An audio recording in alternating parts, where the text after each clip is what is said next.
Our next guest tonight says the FISA abuse report vindicates President Trump. Joining us tonight, Congressman Mark Meadows, member of the House Oversight Committee, member of the Freedom Caucus. Congressman, great to have you with us, and your reaction to what Tom Fitton calls straight out a lamentable exercise on the part of the Inspector General.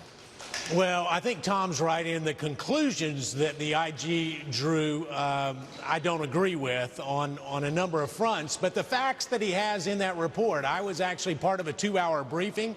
I get to see these IG reports from various agencies, probably have reviewed more than any member of Congress, and I can tell you it doesn't get any more damning than this. And when you start to look at the facts that are there, the fact that when they were doing a defensive briefing with the President of the United States, they were doing one for Hillary and one for candidate Donald Trump then.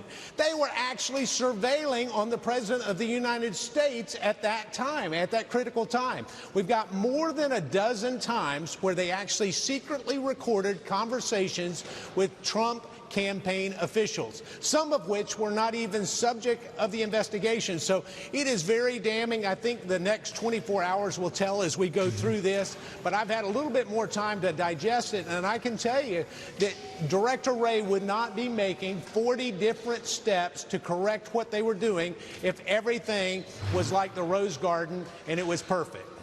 Yeah, well, it's far from perfect. It's a corrupt enterprise and has been for 4 years at least, and likely a very long period before that, Congressman.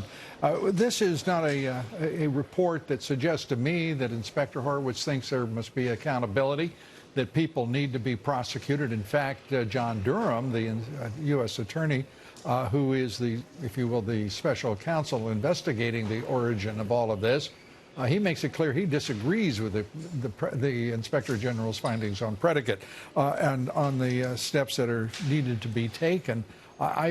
By the way, that's what I'm clinging to here tonight. Well, and I'm agreeing with John Durham, Lou, and I can tell you there was a narrow set of what Inspector Horowitz and his team were to look at, and that was the FISA abuse process. Indeed, there was a fraud perpetrated on the FISA court. We know that. We see that tonight. Not only were there omissions, but there were factual errors as it went to the court. They knew it not once, not twice, but 3 different times. And so John Durham's right to point that out. Yeah, and as you mentioned, three times. You know, once might have been an accident, twice might have been a coincidence, 3 times. You know, you're a damn liar trying to commit fraud against the FISA courts and getting away with it. And what I don't understand is, where is the Chief Justice? What is being done with those FISA courts? And why did Congress reauthorize FISA through, what is it, March? Instead of waiting for this damn report? I mean, it's about time that both parties understand one thing, and that is that the American people have had a bellyful of what made this FBI and this Justice Department under the previous president operate the way they did. This is infuriating. Every American should be outraged at this and what's been done to this president and the American people. My God. If we're going to survive this, we had damn well better stand up on our haunches and demand some respect. I agree. And when the left went crazy because Attorney General Barr said that there was spying going on, well, I can tell you, when you secretly record a phone call or a conversation, when you're secretly doing that without the knowledge of anyone else, I don't know what else you call it but spying. And when we start to see the evidence that comes out of this 435-page plus report, that will provide a good foundation for the work that John Durham's already doing as he expands it beyond where we are today. You know, and I look at this Justice Department, and particularly this Attorney General, and we are seeing a number of advances that are important and sometimes lost from public view. But this is, for example, an Attorney General that has declared Huawei to be critically a national security threat. He's also made it clear in his assessment of that threat that he is incorporating the conduct of the assessment of the conduct of the state of the People's Republic of China. We have right now a government and a president who demands transparency, and never has it been more critical than now. to not only be transparent, but to act accordingly. Well, you're exactly right. I think the other thing that we have, you talked about Adam Schiff not showing up today. Well, you may remember not too long ago, Lou, you were covering this. Devin Nunes put out a report. Adam Schiff put out a report. Right. Today's IG report supports Devin Nunes, not Adam Schiff. So we're seeing the same kind of smoke and mirrors in this impeachment process that we saw in the entire Russia collusion conspiracy. And at the end of the day, the American people will see the truth. That transparency that you talked about, it is time that it comes home, and we hold people accountable at the ballot box by re-electing Donald Trump in 2020.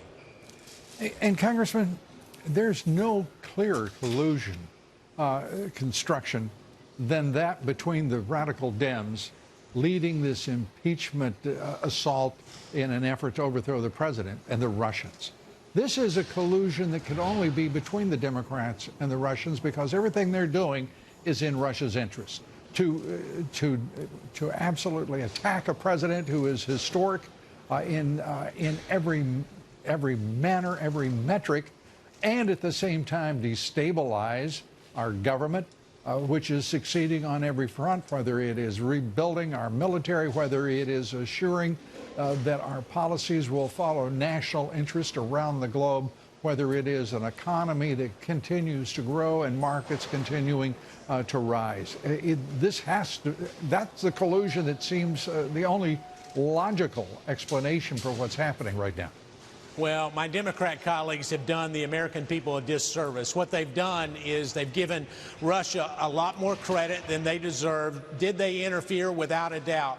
Were they the reason why Donald Trump won in 2016? Absolutely not. And they've done a disservice by actually elevating their profile with all of this narrative that goes on, and that's the real tragedy of all of this. Congressman, your Democratic colleagues are snakes.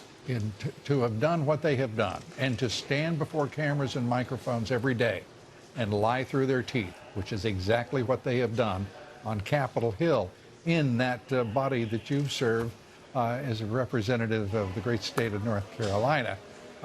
They sully everything about the institution. It is a disgrace to the American people, as you well know. Congressman, you get the last word.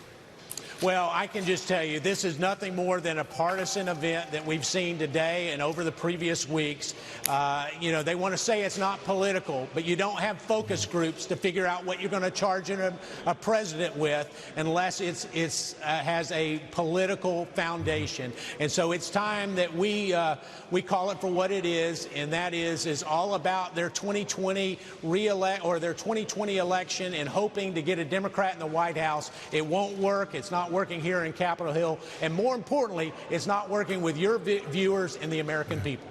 No, and I think our viewers understand that it is more than political. It's downright existential, because if we allow this to stand, there is no stopping any kind of conduct on the part of the Democratic Party. Congressman, great to have you with us. Thanks so much as always. All the best. Great to be with you, Lou. Thanks. Congressman Mark Meadows.